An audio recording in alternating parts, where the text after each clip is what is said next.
كتاب الله دستوري كتاب الله دستوري وخير الخلق أسوتنا بسنته انجلى نوري لهدي الحق أرشدنا كتاب الله دستوري وخير الخلق. Alhamdulillahirabbil alamin wa bihi nasta'inu ala umuri dunya waddin wassalatu wassalamu ala asyrafil anbiya'i wal mursalin sayyidina wa maulana Muhammadin wa ala alihi washabihi ajmain. Amma ba'du. Bapak, Ibu, para ustadz, ustadzah yang dimuliakan Allah, hadir juga di sini wali santri ya, wali santri terkhusus Anwar selaku mudir pondok pesantren Mambaul Kiram, dan kita bersyukur kepada Allah Subhanahu wa taala, Allah menakdirkan kita ketemu hari ini di sini. Apa kabarnya Bapak Ibu? Sehat apa baik? Sehat. Emang sehat di atas baik? Coba kalau tadi, apa kabarnya? Jawabnya sehat apa baik? Sehat. Sehat itu di atas baik. Dua-duanya. Aku suruh milih salah satu, Ibu minta dua. Tapi kalau Bapak nak dua nggak boleh sama Ibu. Nyerempet. Apa kabarnya? Sehat apa baik? Sehat. Walaupun dompetnya tidak baik, nasibnya tidak baik, yang penting sehat. Iya, sehat dulu ya, karena ulama membagi nikmat Allah itu ada 4, Pak. Yang satu, nikmat yang paling rendah adalah harta benda. Harta itu sesungguhnya adalah nikmat Allah, benar nikmat Allah yang harus disyukuri, tapi kualitasnya rendah. Kenapa? Harta itu termasuk nikmat Allah yang harus kita syukuri, tapi dia letaknya paling bawah tingkatannya, kualitasnya rendah. Maksudnya bukan artinya harta benda nggak penting ya, tapi dia termasuk nikmat yang tingkatannya paling dasar. Kenapa disebut harta benda itu nikmat yang paling rendah? Karena sesungguhnya untuk menikmati harta itu sangat terbatas. Kita bisa bahagia karena harta itu terbatas. Pertama, untuk dapat harta kita harus kerja keras, ya kan? Nikmat yang harus dijemput dengan ikhtiar, dengan kerja keras. Setelah dapat, menikmatinya ya, juga nggak lama.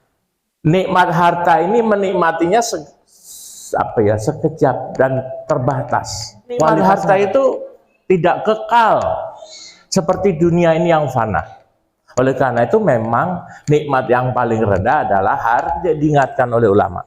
Sementara nikmat yang paling tinggi adalah sehat. Sehat tadi. Nikmat yang paling rendah harta, nikmat yang paling tinggi sehat. Sehat. Jadi sehat itu di atas harta. Yang rendah harta menikmatinya terbatas, tapi kalau sehat, maka sehat adalah nikmat yang paling tinggi. Oleh karena itu jaga kesehatan. Apa kabarnya? Sehat. Padahal ada yang lebih tinggi dari sehat. Asing 4 loh deh. Harta adalah nikmat yang paling rendah adalah harta, nikmat yang paling tinggi adalah kesehatan. Nikmat yang paling utama, yang ketiga. Apa coba? Setelah harta, sehat, nikmat yang paling utama apa? Subhanallah. Anak yang soleh atau soleha itu nikmat yang paling utama. Bapak Ibu ingkang kula hormati, waktu bahasa Jermannya. Nikmat yang ketiga adalah anak yang soleh. Karena kalau harta, sehat itu hanya bisa dinikmati di dunia. Ketika harta masih kita miliki, kita bisa menikmati harta. Ketika kita badannya sehat, masih hidup di dunia, kita bisa menikmati sehat. Tapi kalau sudah mati, bisa nggak disebut sehat? Nah, jadi terbatas di dunia. Sehat itu bisa dinikmati ketika hidup di dunia. Tapi kalau anak yang soleh, sampean pun meninggal, anaknya berdoa kepada Allah. anaknya baca Quran, Masya Allah. Maka anak yang soleh itu adalah nikmat yang paling utama. Maka dari itu ayo kita investasi dengan anak-anak kita agar anak-anak kita menjadi anak yang dikirim ke sini, dikirim ke pesantren-pesantren yang lain. Dalam rangka apa? Ya, dalam rangka investasi agar kita memiliki anak yang soleh. Anak yang soleh itu Bapak Ibu, walaupun orang tuanya sudah meninggal, maka dia berdoa. Apa kata Rasulullah? Manusia kalau sudah meninggal itu putus hubungan dengan dunia kecuali 3 perkara. Amal jariah, ilmu yang bermanfaat, dan doa anak yang soleh. Doa anak yang soleh. Doa anak yang soleh. Di samping itu hadis riwayat Ahmad mengatakan bahwa jika seorang anak belajar membaca Al-Quran dan mengamalkannya, maka kelak kedua orang tuanya di hari kiamat diberi mahkota oleh Allah Subhanahu wa Ta'ala yang cahayanya lebih terang dari cahaya matahari. Diberi perhiasan yang perhiasannya tidak ada dunia yang bisa menandingi perhiasan itu. Sehingga kedua orang tuanya heran, lalu bertanya, kenapa aku dikasih ini semua?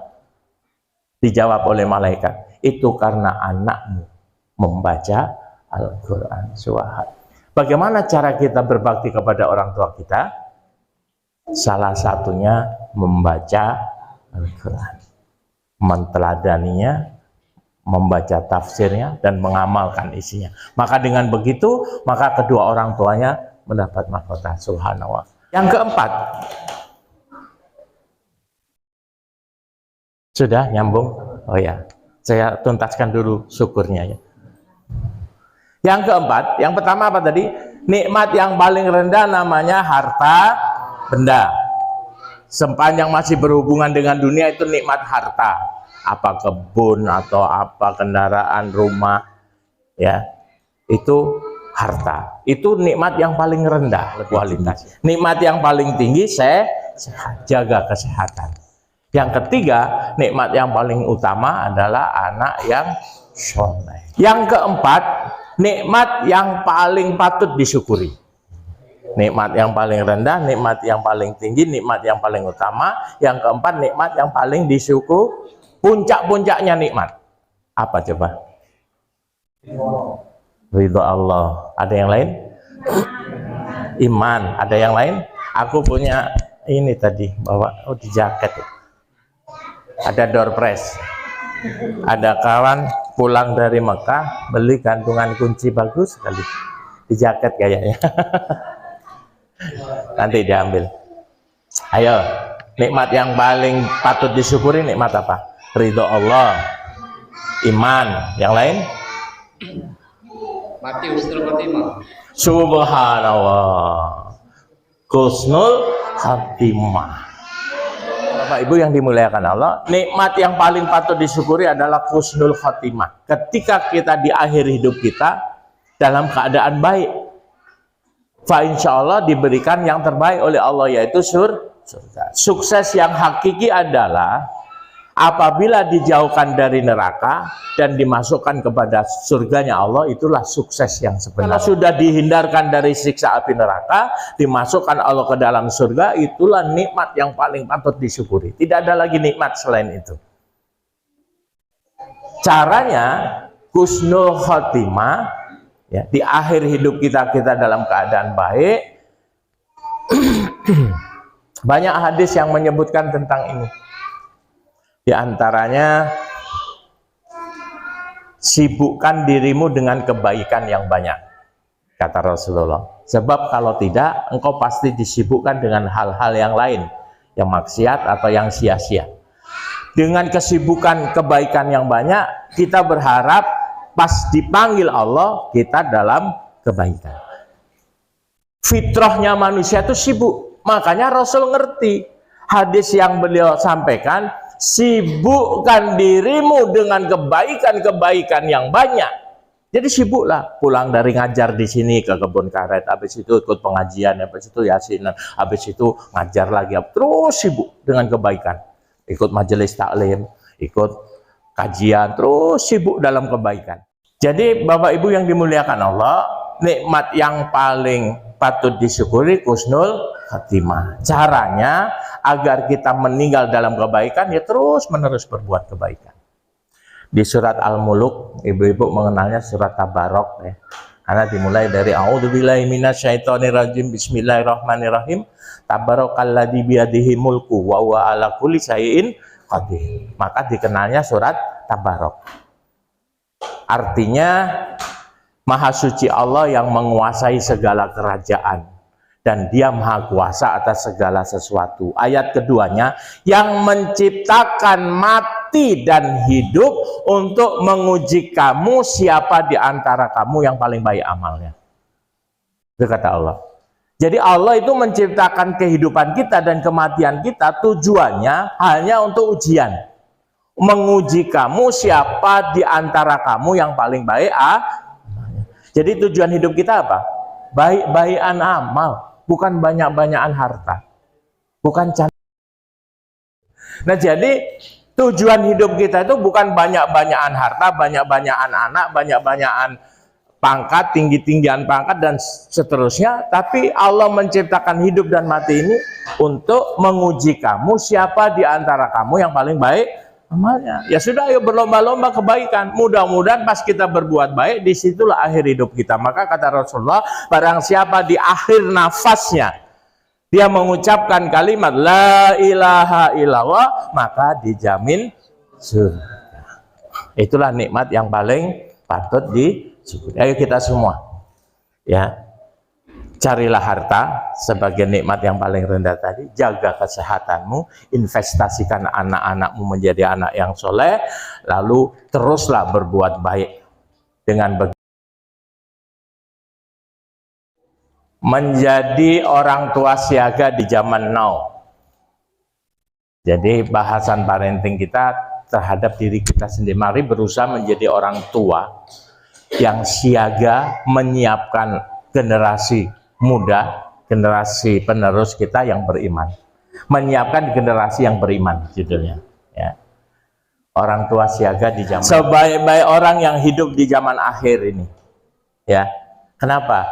Hidup di zaman akhir ini sebetulnya semua dipermudah, fasilitas hidup mudah, gampang. Siapa yang masih ini anak-anak milenial masih kenal nggak dengan lampu petromak? Kalau masih, bersyukurlah antum. Ya, zaman dulu, zaman sekarang itu sebenarnya nggak terlalu penting. Yang penting imannya. Siapa yang jamin? Bapak mau nggak hidup di zaman Rasul, bisa ketemu Nabi Muhammad? Mau nggak? Tapi posisinya Abu Jahal. Enak zaman Rasul apa zaman saiki? Kan tergantung posisi kita di mana. Kalau kita hidup di Nabi Musa, nah, di zaman Nabi Musa yang ngomongnya pelo, miskin, tidak. Lawannya ya raja yang arogansi, Fir'aun. Kira-kira kalau kita hidup di zaman Nabi Musa, kita bantu Nabi Musa atau ikut rombongan Fir'aun? Ayo. Arab melok Musa orang diopo-opo. Miskin, ngomong aja pelat, ya enggak? Pengikutnya orang-orang miskin, enak melok Fir'aun. Sugih, di jabatan. Nggih napa nggih? Halo. Jadi bukan masalah dulu dan sekarang. Yang penting iman. Sebenarnya sudah saya tulis di situ nanti. Jadi landasannya begini. Bapak, Ibu sudah punya anak semua ini. Cita-cita ibu terhadap anaknya apa? Aku pengen anakku begini. Saya punya konsep mendidik anak-anak melawan teori ateis tadi. Maka saya kalau di TK, SD, SMP saya katakan setiap benda itu pasti ada yang menciptakan. Nah, mudah-mudahan di sini udah diterapkan ya. Coba kita cari benda apa saja yang bisa kita lihat di kelas kita. Ini apa anak-anak? Gelas Pak Guru. Gelas ini ada dengan sendirinya atau ada yang buat? Pasti ada yang buat. Itu apa? Papan tulis. Papan tulis ada dengan sendirinya, celing gitu. Atau ada yang buat? Ada. Siapa? Tukang kayu. Ya enggak? Ada gedung ini, ada kipas angin. Ada yang buat enggak? Kipas angin ini lah apa? Muncul sendiri atau ada yang buat? Siapa yang buat? Orang di pabriknya. Hebat kipas angin apa hebat yang buat? Hebat yang buat. Kipas angin cuma muter-muter di situ. Ya. Terus dibawa ke alam. Itu ada matahari, ada bulan, ada laut. Ada yang buat nggak? Ada. Siapa yang buat matahari? Allah. Lebih hebat matahari atau lebih hebat Allah? Lebih hebat Allah yang menciptakan. Tapi wong Jepang yang katanya cerdas-cerdas masih menyembah mata dengan agama Shinto-nya. Mungkin cerdas secara duniawi, tetapi secara ruhiyah tidak cerdas. Nah seperti itu. Jadi saya mengenalkan ke anak-anak begitu. Pokoknya setiap ada benda pasti ada yang buat. Sudahlah Bapak Ibu sebutkan sekarang benda apa yang tidak ada yang buat. Ayo di sekeliling kita, apa yang muncul dengan sendirinya?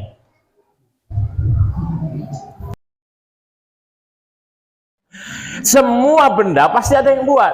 Nah kalau semua benda ada yang buat, kok ada teori Darwin seolah-olah semuanya. Kita pernah belajar itu dulu yang tua-tua. Ya. Nah oleh karena itu, kalau setiap benda ada yang buat, berarti ada yang buat. Kalau ada benda, ada yang buat. Nah sekarang ada manusia. Siapa yang buat manusia? Allah. Lebih hebat Allah atau manusia? Lebih hebat Allah. Yang menciptakan dengan yang diciptakan itu pasti lebih hebat yang menciptakan.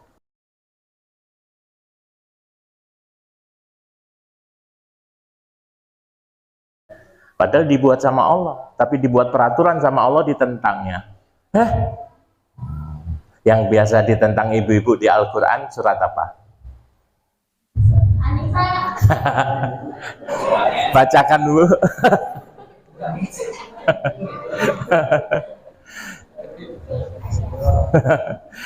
Perintahnya itu begini, nikahilah olehmu perempuan yang kau sukai. Nah, diem dah. 2 atau 3 atau 4. Lalu ayatnya, jika engkau tidak sanggup maka nikahilah seorang saja. Kamu istrinya berapa? Berarti orang yang tidak mampu. Itu apa? Lah iya, Qurannya jelas kok, nikahilah olehmu 2, 3, 4. Kalau kamu tidak mampu, seorang saja. Istrimu? Berarti kamu orang yang tidak mampu.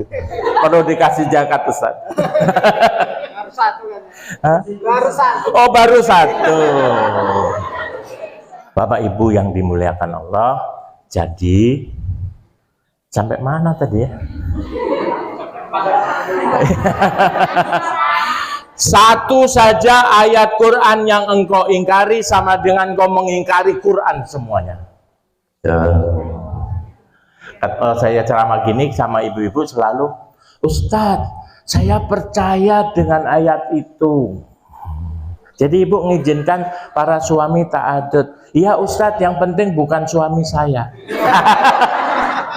Pengingkaran bukan kalau model itu. Saya iman Ustadz dengan Quran, saya beriman semua. Dengan surat An-Nisa tadi, beriman Ustadz. Yang penting jangan suami saya. Egois itu namanya. Dari ayat-ayat tentang iman. Surat 1 ini, surat 52 ayat 21. Saya bacakan artinya saja. Karena laptop saya nggak bisa tulisan Arab, jadi nggak diketik. A'udzubillahi minasyaitonir rajim. Bismillahirrahmanirrahim. Dan orang-orang yang beriman dan anak cucu mereka yang mengikuti mereka dalam keimanan mereka, maka mereka akan kami kumpulkan dengan anak cucu mereka di dalam surga. Keterangan ini. Dan kami tiada mengurangi sedikit pun dari pahala amal mereka. Tiada manusia terikat dengan apa yang dikerjakannya. Ini pertama ayat yang harus kita pahami. Kata Allah, mereka orang-orang yang beriman beserta anak cucu mereka yang mengikuti mereka dalam keimanan mereka, maka mereka dan anak cucu mereka كتاب الله دستوري وخير الخلق